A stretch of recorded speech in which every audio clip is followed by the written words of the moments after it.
Hi guys! Nag-grades na naman nga ako at may nakita akong kainan dito na good foods talaga. At dito nga lang pala yan matatagpuan sa may Pililya, bandang kanan. Madali siyang matatagpuan kasi tabing kalsada lang siya at kung sasakyan ang dala mo, huwag kang mag-alala kasi ang lawak ng parking nila. Yan nga pala tinatawag na Bonsibo, o diba? Good foods daw. Tanungin nga natin si Sir Berhel kung talagang good foods dito. Good morning guys, ito si Sir Berhel, kapatid niya yung may-ari nitong Bonsibo. Sir, invite mo sila dito, sir. Good morning po. Punta kayo dito sa Bonsibo. Good food. Maraming pagkain dito, maganda yung place. Welcome kayo, pasok kayo. Parang meron pa dito isang kayong pwesto, sir eh. Oo, ito yung unang building. Yan yung kauna-una namin tinayo. Then ito, yung malaki lang to, yung extension. Diba, hindi na magkasya yung... Parang may nakita ako, sir, may mga parang may banda dyan. Oo, may kumakanta dito every weekend. Ganon. Mga babae at lalaki. Ano sila, duo. Duo sila. Ngayon ito, maganda nga sa taas eh. Pwede kami makit sa taas, sir. pwede. Maraming pagkain dyan. Benta ng bulalo, pansit, lechong kawali, pag-isig, pizza. Pizza, masarap ang pizza natin. Alam mo bakit sila na gumagawa yan eh. Kaya pala Italian yung pangalan nyo. Meron tayong mga pasta, sinanyang na baka, tapos seafood pansit. Masarap nga, Marami tayong pagkain dyan. Parang Italian food ang pinaka nyo. Ganon, Hindi naman siya totally Italian food. Ano lang siya, yung pangalan lang niya ang sinuha sa Italian. Italian, okay. Kasi yung Bonsibo, Italian dati po. Kagatong weekend, talagang maaga pa, bukas na kami. Anong oras po nagbubukas, sir? Alas 7, bukas na kami. Tulad niyo, oras na ito, bukas na. Hanggang anong oras po ang sara? Pagka hanggat may tao, hindi pa kami nagsasara. Okay. Pagka yung talagang wala ng tao, nagsasara na kami.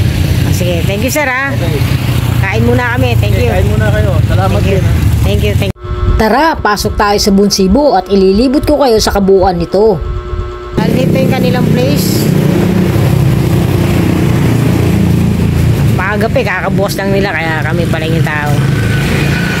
First customer kayo. Sige. Pero pagka yung sa Bonsibo, pulo kami. Ito nga pala muna ang menu nila. Yan, bale meron silang mga combo na pampamilya. Pili ka na lang kung anong mga kasama ng gusto mo. At meron din sila dito mga iba't ibang klaseng sisling, oh. Ang sasarap niyan. At meron din sila syempre pang breakfast. Ayan, iba-ibang klase. At mawawala ba naman dito syempre ang mga pasta at snack. Lalo na ang pizza kasi mala Italia ng tema nila, di ba? At yan, meron din sila mga kape at alak na iba-ibang klase. Akit muna tayo sa taas para makita natin yung view nila sa taas.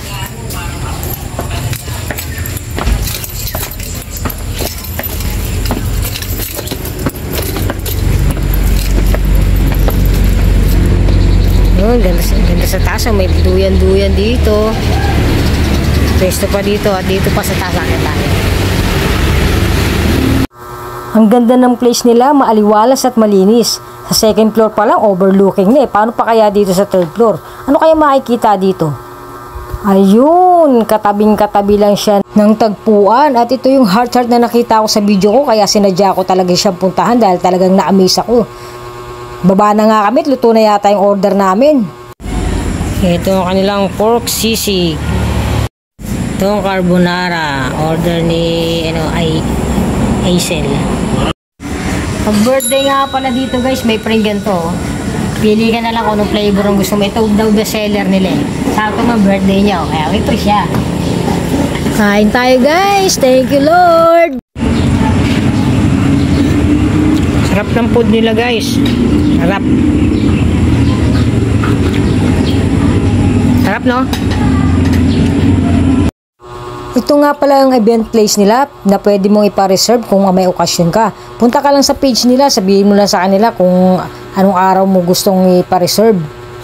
Maganda rin mag-chill-chill dito dahil every weekend may banda. Sabi ko nga Kuya Berhel kanina, di ba? O enjoy ka na sa food, enjoy ka pa sa place. Ito, masisipag na crew. Mabait. Sarap na pagkain nila. Punta kayo dito.